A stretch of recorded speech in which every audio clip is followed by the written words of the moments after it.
Hi, it's Dr Kathy Adcock here from In Your Corner. It's Mental Health Awareness Week, and so I've got a few thoughts about it that I wanted to share. Firstly, I think it's really positive that we're at a point in time where there's such a visible narrative about mental health and emotional well-being across the media.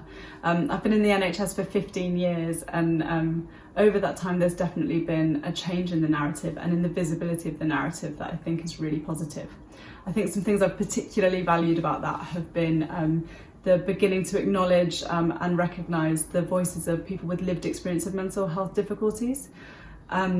Also thinking about co-production. So by that I mean really reaching out to the kind of people who might use the services that people are building, asking them for what they think of them and for their input into design, so that the kind of services that get designed are more likely to be helpful for the population they're trying to serve.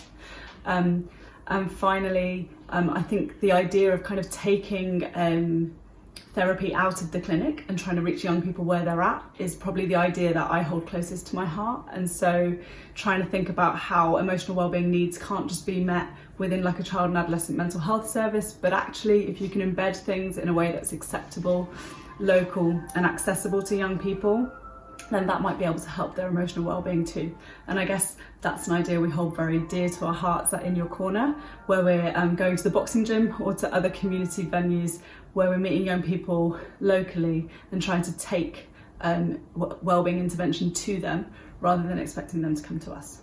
So all those things are really great, wonderful, but like there is so much more work to be done, I can't even begin. So I thought actually for me the real thing about Mental Health Awareness Week isn't about awareness. I think we're all aware already. I think the real question is about like, what do we do next? Because there's so much work to be done. So what I really wanted to share with you today are my ideas for the kind of important bits of work to be done as we move forward. My understanding of distress and mental health difficulties is within a social inequalities framework. So by that I mean, if you're a young person who grows up in crowded, poor quality housing, who experiences financial difficulties, who experiences social exclusion, who lives in a community where there's a difficulty with serious youth violence, where you might experience domestic violence at home, either witnessing it or directly experiencing it yourself, or perhaps you experience racism or other hate crime in your broader community, we know that young people with those experiences are far more likely to present with emotional difficulties or behavioural difficulties. So for me, when we're thinking about mental health, we've got to take it really broad and think about what are we doing as a society to address the factors that both build and maintain those structural inequalities that make some young people so much more disadvantaged than others. In the context of the government's austerity approach and chronic underfunding of child and adolescent mental health services, I think it's really understanding that many children and families don't feel like they've had the kind of service they wanted to support their child's emotional well-being at the time they needed it. So again, if as a society we are interested in mental health, we've got to be interested in funding it properly. And by that, I mean Boris, I mean Sadiq Khan. You've got to listen up and really think about what it takes to have a service that young people can get the help they need when they need it. Even more than funding, I'm even more interested in how we can structure societies and communities in a way that helps more of us feel better every day, so that it's not such a struggle to feel okay.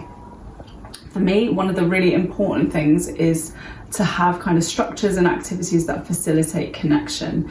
Now by connection I mean within ourselves, perhaps connection between our mind and our body, so that we feel kind of well integrated as a human, but also the most important connection I guess is with other people. So how do we connect to our friends, our families, our communities, our physical spaces, because I think if we can attend to that, we've got a chance of it not being such a struggle to feel good every day.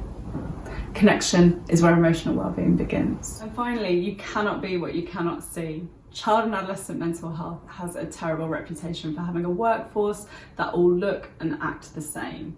And that's been a problem that's been around for a long time and it's not changing very quickly. So we really need to be grappling as professions within mental health, thinking about how we can address the kind of factors that mean that the same kind of people become helpers.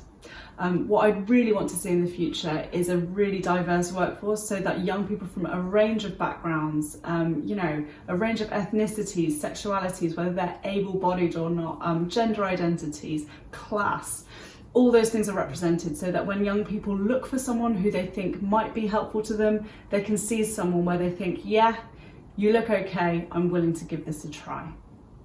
So for me, those are the kind of priorities looking forward. So Mental Health Awareness Week, yes, it's a start, but there's so much more work to do. Now, I love thinking about things like this, so I'm really interested in what all you guys think. You might have similar views, you might have really different views. Just tell me what they are, and let's get talking, because actually it's by having conversations and debates that the profession moves forward, and I think that's what everyone needs. All right, and you know where we are, so it's at IYC Boxing and at Dr Kathy Adcock.